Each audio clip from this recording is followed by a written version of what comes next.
Hi hello everyone. इस video के अंदर हम करेंगे द NIA एक्ट, जिसको हम नेशनल इन्वेस्टिगेटिंग एजेंसी एक्ट 2008 बोलते हैं।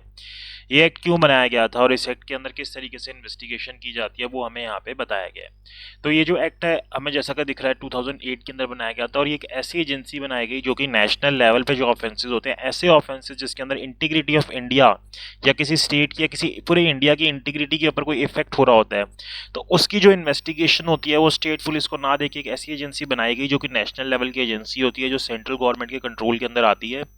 वो एजेंसी उसकी इन्वेस्टिगेशन करती है और फाइनली उसका ट्रायल चलाया जाता है। कहाँ पे? नॉर्मल कोर्ट की जगह उसका ट्रायल स्पेशल कोर्ट के अंदर बनाया जाता है, जो स्पेशल कोर्ट सेंट्रल गवर्नमेंट बनाती है। उस स्पेशल कोर्ट के अंदर जो जजेस बैठते हैं जनरली वो किस लेवल के होते हैं? वो सेशन लेवल के। सेशन कोर्ट के पास जो पावर्स होती हैं वही पावर स्पेशल कोर्ट के पास होती है, और वो स्पेशल कोर्ट के पास ही इन ऑफेंसेस का ट्रायल चलता है। अब कौन से ऑफेंसेस होते हैं जिनकी जो इन्वेस्टिगेशन है वो NIA करती है, या ऐसे कौन से ऑफेंसेस है जिसके थ्रू इंटीग्रिटी ऑफ इंडिया या सॉवरेनिटी ऑफ इंडिया के ऊपर इफेक्ट हो रहा होता है? तो वो ऑफेंसेस हमें इस एक्ट के नेशनल इन्वेस्टिगेटिंग एजेंसी एक्ट के अंदर ही पीछे शेड्यूल दिया गया, उसके अंदर बताया गया कि अगर इन सेक्शंस के अंदर कोई ऑफेंस हो रहा है तो हम उनको ये मानेंगे कि वो they are going to effect the integrities in sovereignty of India, और उनका ट्रायल, उनकी investigation NIA national investigating agency के थ्रू होनी चाहिए।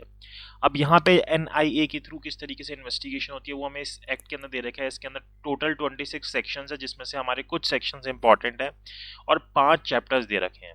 ठीक है, तो सबसे पहले हम जैसे सारे एक्ट के अंदर होता है वैसे ही अगर इसके सेक्शन 1 देखें तो वो यही बोलता है कि short title extent and commitment के बारे में बात करता है। इसको हम the national investigating agency act 2008 बोलेंगे।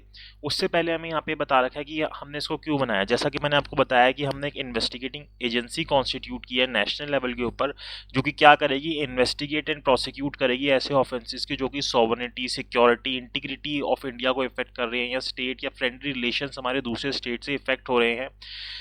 ऐसे ऑफेंसेस जो कि हमारी इन चीज़ों को ख़राब करेंगे, फ्रेंडली रिलेशंस को ख़राब करेंगे या ट्रीटीज़ को ख़राब करेंगे, इंटरनेशनल लेवल के एग्रीमेंट्स, कन्वेंशंस को, तो उनको इन्वेस्टिगेट करना, उन ऑफेंसेस को, उनका ट्रायल चलाना, वो इस एक्ट के थ्रू, NIA एक्ट के थ्रू हमारा सॉल्व होगा। उसकी इन्वेस्टिगेशन NIA एक्ट के थ्रू होगी। तो इस एक्ट को हम क्या बोलेंगे? द नेशनल इन्वेस्टिगेशन एक्ट 2008 बोलेंगे। होल ऑफ इंडिया के ऊपर ये एप्लीकेबल होगा। इसके अलावा कोई भी सिटीजन जो कि इंडिया से बाहर है, IPC के अंदर भी हम पढ़ते हैं सेक्शन 3, 4, सेक्शन 188 CRPC, तो कोई भी ऐसा पर्सन जो कि इंडिया से बाहर है लेकिन वो इंडियन सिटीजन है, ठीक है, या फिर कोई भी व्यक्ति जो कि गवर्नमेंट की सर्विस के अंदर है, कहीं पे भी हो, चाहे इंडिया में हो, इंडिया से बाहर हो, जैसे कोई एम्बेसडर वगैरह हो गया, या इंडिया की जॉब के अंदर कोई बाहर गए हुए हैं, या फिर कोई भी पर्सन जो शिप्स के ऊपर या एयरक्राफ्ट के ऊपर है जो कि इंडिया के अंदर रजिस्टर्ड है। अब वो पर्सन कोई भी हो सकते हैं, they can be citizen of India और they can not be citizen of India, but if they are on the ships and aircraft registered in India, then this act would be applicable upon them. इसी तरीके से अगर कोई भी व्यक्ति अगर कोई ऐसा ऑफेंस कमिट करता है जो कि शेड्यूल ऑफेंसेस के अंदर दे रखा है, हमें इस एक्ट के पीछे शेड्यूल है, उनमें से अगर कोई भी ऑफेंस किया जाता है, चाहे वो इंडिया से बाहर किया गया हो लेकिन वो इंडियन सिटीजन्स के अगेंस्ट किया गया हो, या फिर वो ऑफेंस इंडिया के इंटरेस्ट को इफेक्ट कर रहा हो, तो उस व्यक्ति के ऊपर NIA एक्ट के थ्रू इन्वेस्टिगेशन की जा सकती है और उसके ऊपर NIA एक्ट जो है वो एप्लीकेबल रहेगा। देन सेक्शन 2 के अंदर हमें डेफिनेशन दे रखी है। तो एजेंसी जो सेक्शन 3 के अंदर NIA हमने बनाई है वो भी हम देखेंगे किस तरीके से NIA बनाई गई है। कोर्ट जो है CRPC होगा। हाई कोर्ट हमें पता ही है, प्रेस्क्राइब मतलब जो भी रूल्स दिए गए हैं। पब्लिक प्रोसिक्यूटर सेक्शन 15 में बनाया जाएगा। शेड्यूल जो सेक्ट के पीछे दिया गया है। शेड्यूल ऑफेंसेज जो इस शेड्यूल के अंदर दिए गए हैं स्पेशल कोर्ट सेक्शन 11 में बनाए जाएंगे, ठीक है। और अगर कहीं पे कोई चीज़, कुछ भी वर्ड है जिसकी एक्सप्लेनेशन यहाँ पे नहीं दी गई, तो उसका मीनिंग हम कहाँ से देखेंगे? CRPC से देखेंगे, कोड ऑफ क्रिमिनल प्रोसीजर से देखेंगे। सेक्शन 3 के अंदर NIA को बनाया गया, नेशनल इन्वेस्टिगेटिंग एजेंसी को बनाया गया। इसके अंदर हमें क्या बोला गया कि एक तो हमारे पास पुलिस एक्ट है, जैसे हर एक स्टेट के लिए अपने अपने पुलिस एक्ट्स होते हैं, तो उसके हिसाब से जो इन्वेस्टिगेशन होगी वो होगी। इसके अलावा इसने क्या बोला कि जो सेंट्रल गवर्नमेंट है, हमारी जो सेंट्रल गवर्नमेंट होगी, वो क्या करेगी? एक स्पेशल एजेंसी बनाएगी जिसको क्या बोला जाएगा? NIA बोला जाएगा, नेशनल इन्वेस्टिगेटिंग एजेंसी बोला जाएगा, जो कि उन ऑफेंसेस की इन्वेस्टिगेशन और प्रोसिक्यूशन करेगी जो कि शेड्यूल के अंदर दिए गए हैं। तो इस एक्ट के पीछे शेड्यूल दिया गया जिसके अंदर कुछ ऑफेंसेस दिए गए हैं जो कि अभी हम देखेंगे। उनके लिए अगर कोई इन्वेस्टिगेशन या प्रोसिक्यूशन करनी है तो वो इस NIA के थ्रू की जाएगी, जो कि सेंट्रल गवर्नमेंट स्पेशल एजेंसी बनाएगी, ठीक है। और इस NIA की पावर्स क्या होंगी वो सब सेक्शन 2 के अंदर दे रखी है। जैसे कि एक स्टेट के अंदर पुलिस की पावर्स होती हैं, ऐसे ही पूरे इंडिया लेवल पे थ्रू आउट इंडिया इनके ऑफिसर्स की पावर होगी जो पुलिस की नॉर्मली पावर होती है कि जो भी शेड्यूल ऑफेंसेस हैं उनकी इन्वेस्टिगेशन करना, किसी व्यक्ति को उस कनेक्टेड ऑफेंस से अरेस्ट करना। तो जितनी भी प्रिविलेजेस, ड्यूटीज़, लायबिलिटीज़ एक पुलिस ऑफिसर की स्टेट के अंदर होती है, ऐसे इनकी नेशनल लेवल पे होगी, यानी कि ऑल ऑफ इंडिया के अंदर इनकी इस तरीके से पावर्स होंगी। फिर इसके बाद कोई भी जो ऑफिसर होगा इस NIA का, नेशनल इन्वेस्टिगेटिंग एजेंसी का, जो कि SI या SI से ऊपर लेवल का होगा, उसके पास सेम पावर्स होंगी जैसे कि एक officer in charge of police station की होती है। तो अगर एक एरिया के अंदर अगर इस NIA का कोई SI का ऑफिसर या उससे ऊपर का ऑफिसर कोई डिसीजन लेना चाहता है तो वो डिसीजन ऐसे ही माना जाएगा जैसे कि उस एरिया के स्टेशन हाउस ऑफिसर या officer in charge of police station ने उस डिसीजन को लिया हो। तो इसकी पावर्स जो है in comparison to normal police ज़्यादा हो गई अगर इस तरीके से देखा जाए तो। और जहाँ पे भी फिर NIA इन्वेस्टिगेशन करेगी तो वहाँ पे स्टेट को कोऑपरेट करना होता है, और वहाँ पे जो पुलिस की नॉर्मल पुलिस होती है उनकी पावर्स को रोक दिया जाता है कि वहाँ पे वो इंटरफेयर नहीं करेंगी, वो सिर्फ कोऑपरेट करेंगी और हेल्प करेंगी NIA की इन्वेस्टिगेशन करने के लिए। तो वही चीज़ हमें बताई गई है। अब नेशनल इन्वेस्टिगेशन एजेंसी जो है इसकी सुप्रिटेंडेंस कौन करेगा, कि किसके कंट्रोल में आएगी, तो ये हमें साफ समझ आ रहा है सेंट्रल गवर्नमेंट के कंट्रोल के अंदर आएंगी। और जैसे स्टेट के अंदर हम DIG अपॉइंट करते हैं, director general of police appoint करते हैं, ऐसे ही इसकी एडमिनिस्ट्रेशन के लिए भी, NIA की एडमिनिस्ट्रेशन के लिए भी हम क्या करेंगे, डायरेक्टर जनरल को अपॉइंट करेंगे। और वो कौन अपॉइंट करेगा, सेंट्रल गवर्नमेंट अपॉइंट करेगा। स्टेट के अंदर स्टेट अपॉइंट करती है पुलिस के अंदर, तो यहाँ पे DG जो है वो कौन अपॉइंट करेगा, सेंट्रल गवर्नमेंट अपॉइंट करेगी। और उसकी पावर सेम होगी जैसे कि स्टेट के अंदर एक DG की पुलिस के लिए पावर्स होती हैं। तो ये चीज़ हमें यहाँ पे बता रखी है।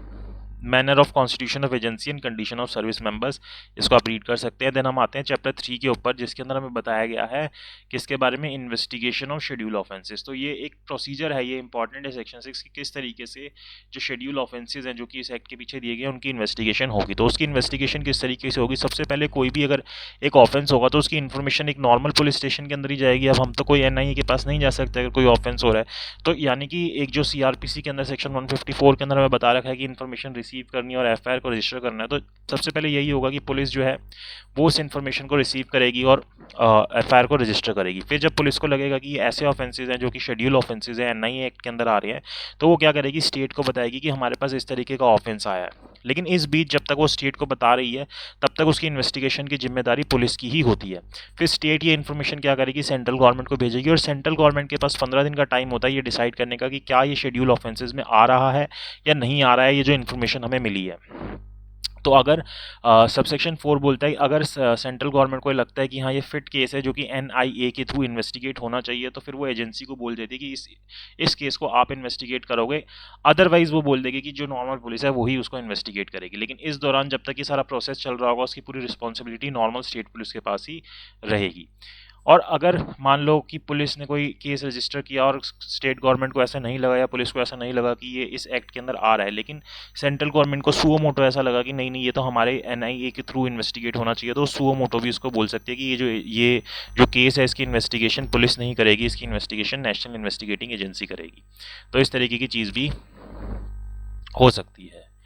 ठीक है। और जब दोनों में से किसी भी तरीके से अगर ये केस NIA के पास आ जाता है, चाहे सुओ मोटो आया हो चाहे वो फिट केस मान के आया हो, तो वो दोनों ही सिचुएशन के अंदर फिर जो स्टेट गवर्नमेंट की पुलिस होती है वो उस केस को फिर आगे प्रोसीड नहीं करेगी। वो सारी इन्वेस्टिगेशन क्या हो जाएगी, अब ट्रांसमिट हो जाएंगी, जितने रेलिवेंट डॉक्यूमेंट्स हैं सारी चीज़ें किसको दे दी जाएंगी, अब नेशनल इन्वेस्टिगेटिंग एजेंसी को दे दी जाएगी। तो यही बात यहाँ पे क्लियर कर रखी है जो मैंने आपको बताई थी कि जब तक ये इन्वेस्टिगेशन NIA को नहीं मिलती तब तक उसकी जिम्मेदारी किसकी रहती है, स्टेट गवर्नमेंट की जो पुलिस थी, नॉर्मली जो officer in charge of police station था उसकी जिम्मेदारी रहती है कि उस इन्वेस्टिगेशन को वो कंटिन्यू रखे। इसी तरीके से सेंट्रल गवर्नमेंट के ओपिनियन में अगर कोई शेड्यूल ऑफेंस है और वो कहाँ पे हुआ है, इंडिया से बाहर हुआ है, तो उसको ऐसा मान लिया जाएगा जैसे कि वो इंडिया के अंदर ही कमिट हुआ है और उसकी इन्वेस्टिगेशन जो है NIA नॉर्मली तरीके से करेगी। और अगर सबसेक्शन 8 का कोई ऑफेंस है यानी कि जो इंडिया से बाहर कमिट हुआ है, जिसको हम मान रहे हैं कि वो इंडिया में ही हो और NIA उसको इन्वेस्टिगेट कर रही है, तो उस सिचुएशन के अंदर उसका जो ट्रायल है वो कहाँ पे चलेगा, स्पेशल कोर्ट के अंदर चलेगा। कौन से स्पेशल कोर्ट के अंदर, जो कि न्यू दिल्ली के अंदर एस्टेब्लिश है, क्योंकि उसकी जुरिडिक्शन आप कैसे डिसाइड करोगे, तो उसके लिए फिर न्यू दिल्ली का जो स्पेशल कोर्ट है वहाँ पे उसकी इन्वेस्टिगेशन को चलाया जाएगा। देन यहाँ पे स्टेट गवर्नमेंट को इन केसेस को ट्रांसफ़र करने की भी बात की गई है कि अगर कोई केस जो कि NIA के पास है अगर उसको स्टेट गवर्नमेंट को ट्रांसफ़र करना है, वापस से पुलिस को देना, तो किस तरीके से दिया जाएगा। तो वहाँ पे क्या होगा कि जो हमारी इन्वेस्टिगेशन हो रही होगी, उसके दौरान जब ऑफेंस को इन्वेस्टिगेट किया जा रहा होगा एनआईए के अंदर, तो वहाँ पे अगर ऐसा लगता है ऑफेंस की ग्रेविटी को देखते हुए या कुछ और फैक्टर्स को देखते हुए कि ये ज़रूरी है कि स्टेट गवर्नमेंट की हेल्प लेनी है, तो वहाँ पे आप स्टेट गवर्नमेंट यानी कि पुलिस को, जो नॉर्मल स्टेट पुलिस है, उसको भी एसोसिएट साथ में कर सकते हो। या फिर ये लगता है कि ये जो केस है ये स्टेट गवर्नमेंट यानी कि नॉर्मल पुलिस को ट्रांसफर हो जाना चाहिए, तो वहाँ पे एनआईए क्या करेगी, सेंट्रल गवर्नमेंट की प्रीवियस अप्रूवल लेगी, एंड उसके बाद अगर सेंट्रल गवर्नमेंट मानती है तो उस केस को क्या कर दिया जाएगा, ट्रांसफ़र कर दिया जाएगा वापस से स्टेट पुलिस के पास। तो इस तरीके से केस जो है वापस से ट्रांसफ़र हो सकता है। और अगर इससे कनेक्टेड कोई ऑफेंसेस है जो कि जिसके लिए एनआईए इन्वेस्टिगेशन कर रही है, तो उसकी इन्वेस्टिगेशन भी कौन करेगी, एनआईए ही करेगी, और उससे रिलेटेड जितने ऑफेंसेस हैं उनका ट्रायल भी स्पेशल कोर्ट के अंदर ही चलेगा। तो यहाँ पे सबसे जो सेक्शन 9 ने यही बोला है कि जो स्टेट गवर्नमेंट है वो अपनी पूरी हेल्प करेगी, स्टेट की पुलिस एक्सटेंड करेगी अपनी असिस्टेंस और कॉपरेशन एनआईए के साथ, अपनी हेल्प पूरी एक तरीके से की जाएगी इस एजेंसी को। सेक्शन 10 आप रीड कर सकते हो। देन स्पेशल कोर्ट्स के बारे में बात आती है, तो ये चीज़ हम शुरू में ही वही बताई थी कि जो सेंट्रल गवर्नमेंट है वो क्या करेगी, स्पेशल कोर्ट्स को इस्टेब्लिश करेगी, और वो किस लेवल के होंगे, सेशन लेवल के ही होंगे। जो भी इन्वेस्टिगेशन होंगी वो सॉरी जो भी ट्रायल होगा वो किसके पास चलेगा, इन स्पेशल कोर्ट्स के पास ही चलेगा। तो जो सेंट्रल गवर्नमेंट है, चीफ जस्टिस जो होंगे हाई कोर्ट के, उनकी कंसल्टेशन से नोटिफिकेशन निकालेंगे ऑफिशियल गजट के अंदर कि जो भी शेड्यूल ऑफेंसेस हैं जो इस एक्ट के अंदर दे रखे हैं पीछे शेड्यूल के अंदर, उनका जो ट्रायल है वो एक या एक से ज़्यादा जो स्पेशल कोर्ट एस्टेब्लिश हुए हैं उनके पास ही चलेगा। और वो स्पेशल कोर्ट के अंदर जो जजेस बैठेंगे वो सेशन कोर्ट के ही होने चाहिए, मतलब कि जो सेशन लेवल के जजेस होते हैं वही यहाँ पे बैठेंगे। तो ये चीज़ यहाँ पे बता रखी है। तो जितनी भी चीज़ें फिर उनका जो भी ट्रायल वगैरह है वो इन्हीं स्पेशल कोर्ट्स के अंदर चलता है। तो इनकी प्लेस ऑफ सिटिंग क्या होती है, जनरली जहाँ पे भी बैठे वहीं होती है। लेकिन इसके अलावा अगर जैसे मान लो कि अगर पब्लिक प्रोसिक्यूटर या जो भी पर्सन इंटरेस्टेड है वो कोई एप्लीकेशन लगाता है कि किसी और प्लेस पे होनी चाहिए, तो वो जो उनकी ऑर्डिनरी प्लेस ऑफ सिटिंग है उसके अलावा फिर उस जगह पे भी बैठ के उनकी सिटिंग प्लेस हो सकती है स्पेशल कोर्ट की। जुरिडिक्शन क्या होगी स्पेशल कोर्ट्स की, हमें पता ही है कि जो शेड्यूल ऑफेंसेस है उनके रिगार्डिंग जितना ट्रायल है वो यहाँ पे चलेगा। इसके अलावा अगर जो कनेक्टेड ऑफेंसेस है उस शेड्यूल ऑफेंसेस से, जो कि जिनकी इन्वेस्टिगेशन एनआईए ने की है, तो वो भी कनेक्टेड ऑफेंसेस जो है स्पेशल कोर्ट के अंदर ही चलेंगे। ठीक है। अब एक स्पेशल कोर्ट के अंदर ऐसा लगता है कि यहाँ पे जो है ऐसी सिचुएशन है कि यहाँ पे फेयर इम्पार्शियल स्पीडी ट्रायल नहीं होगा या किसी तरीके से इंटरेस्ट ऑफ जस्टिस नहीं होगा, तो उस सिचुएशन के अंदर जो स्पेशल कोर्ट है, एक स्पेशल कोर्ट से दूसरे स्पेशल कोर्ट को भी केस जो है वो ट्रांसफ़र करवाया जा सकता है हाई कोर्ट की हेल्प से या सुप्रीम कोर्ट की हेल्प से। तो ये चीज़ यहाँ पे बता रखी है। Then powers of special court with respect to other offences, तो ये चीज़ मैंने आपको यहीं बता दी कि जो अलग ऑफेंसेस होंगे यानी कि जो उससे कनेक्टेड ऑफेंसेस होंगे उनका ट्रायल भी यहीं स्पेशल कोर्ट के अंदर चलेगा। देन सेक्शन 15 के अंदर पब्लिक प्रोसिक्यूटर्स अपॉइंट होंगे। ठीक है। तो normal public prosecutor, additional public prosecutor, ये सारे यहाँ पे अपॉइंट होंगे। लेकिन यहाँ पे एक क्राइटेरिया दे रखा है, जैसे हमने सीआरपीसी के अंदर भी देखा है कि जो पब्लिक प्रोसिक्यूटर यहाँ पे अपॉइंट होंगे उनके पास एटलीस्ट 7 ईयर्स का एक्सपीरियंस होना चाहिए, मतलब उन्होंने इस तरीके की कोई पोस्ट होल्ड की हो यूनियन या स्टेट गवर्नमेंट के अंदर जहाँ पे स्पेशल रिक्वायरमेंट हो लॉ की, या फिर उन्होंने एज ए एडवोकेट प्रैक्टिस की हो कम से कम 7 साल की, तो वहाँ पे फिर वही लोग पब्लिक प्रोसिक्यूटर इस सिचुएशन के अंदर बन सकते हैं। तो जब सीआरपीसी पढ़ते हैं वहाँ पे सेक्शन 2 क्लॉज यू देखते हैं, वहाँ पे जो हमें पब्लिक प्रोसिक्यूटर की डेफिनेशन दे रखी है वही पब्लिक प्रोसिक्यूटर की डेफिनेशन यहाँ पे भी एप्लीकेबल रहती है। तो वही procedure and power of special court, अब बाकी वही चीज़ें हैं सेम जैसे आप सीआरपीसी में देखते हो कि यहाँ पे जो स्पेशल कोर्ट है वो कॉग्निजेंस लेगा ऑफेंस के। तो आप यहाँ पे एक देख सकते हो कि ऐसी सिचुएशन है जहाँ पे जो सेशन कोर्ट है वो कॉग्निजेंस ले रहा है, अदरवाइज कॉग्निजेंस कौन लेता है, मेट्रोपॉलिटन मजिस्ट्रेट या जुडिशियल मजिस्ट्रेट जो होते हैं वो सेक्शन 190 के अंदर हम देखते हैं कि कॉग्निजेंस ले रहे होते हैं। ठीक है। उसके बाद फिर उसका ट्रायल वगैरह ये सारी चीज़ें शुरू होती है। और अगर मान लो कि स्पेशल कोर्ट को लगता है कि नहीं इसका ट्रायल जो है हमारे पास नहीं चलना चाहिए या ऐसा नहीं है, तो वो फिर नॉर्मल कोर्ट के अंदर भी ट्रांसफ़र इसको कर सकता होता है कॉग्निजेंस लेने के बाद। देन जो विटनेसेस होती हैं उनकी प्रोटेक्शन की जाती है क्योंकि ये थोड़े सीवियर ऑफेंसेस होते हैं। ठीक है। तो जो भी चीज़ें होंगी, जितनी भी चीज़ें होंगी, जितनी प्रोसीडिंग्स होंगी, वो सारी कैसे की जाती हैं, कैमरा के अंदर की जाती हैं कि भाई नॉर्मली जनरली पब्लिक को अलाउड नहीं किया जाता अगर कोर्ट को ऐसा लगता है कि हाँ यहाँ पे जो विटनेसेस हैं उनको इफेक्ट हो सकता है। इसके अलावा जितनी भी एक तरीके से प्रोटेक्शन की ज़रूरत होती है वो अपने हिसाब से ये यहाँ पे स्पेशल कोर्ट लेने की कोशिश करता है कि भाई जैसे कि विटनेस है उसकी जो आइडेंटिटी है, एड्रेस है, वो सीक्रेट रखा जाए, किसी को ना पता चले। ठीक है। अ, ऐसी जगह पे जहाँ पे कोई ना आए या जहाँ पे विटनेस के बारे में ना पता चले ऐसी जगह पर प्रोसीडिंग करना। तो मतलब जिस भी तरीके से जो भी अप्रोप्रिएट स्टेप्स लगते हैं कि जब जजमेंट दिया या ऑर्डर दिया वहाँ पे विटनेस के नाम को मेंशन नहीं किया, किसी तरीके से उसकी आइडेंटिटी को छुपा के रखा, ठीक है, पब्लिश नहीं किया कहीं पे, तो इस तरीके से कोशिश की जाती है कि जो विटनेसेस हैं उनको उनकी जो प्रोटेक्शन है वो की जा सके। तो ये कोशिश यहाँ पे की जाती है। सैंक्शन फॉर प्रोसिक्यूशन, तो ये एक नॉर्मल सेक्शन है, आप पढ़ सकते हो। Then section 19 trial by special court to have precedence, ये जो यहाँ पे जो ट्रायल चलता है वो कोशिश की जाती है कि डे टू डे बेसिस के ऊपर हो, जितने भी वर्किंग डेज हैं उनके अंदर हो, और इसको एक प्रेसिडेंस दी जाए, इनको प्रेसिडेंस दी जाए किससे, जो ट्रायल कोर्ट होते हैं उनके कंपैरिजन में, जो नॉर्मल कोर्ट होते हैं उनके कंपैरिजन में। Power of transfer case to regular court, से मैंने आपको पहले ही बता दिया। देन अपील जो होगी इन केसेस की वो कहाँ पे होगी, हाई कोर्ट के अंदर होगी, क्योंकि सेशन कोर्ट की अपील होती है कहाँ पे, सीआरपीसी के अंदर भी हम देखते हैं, तो वो हाई कोर्ट के अंदर होती है। तो यहाँ इन कोर्ट्स की भी जो अपील है वो कहाँ पे होगी, हाई कोर्ट के अंदर ही होगी।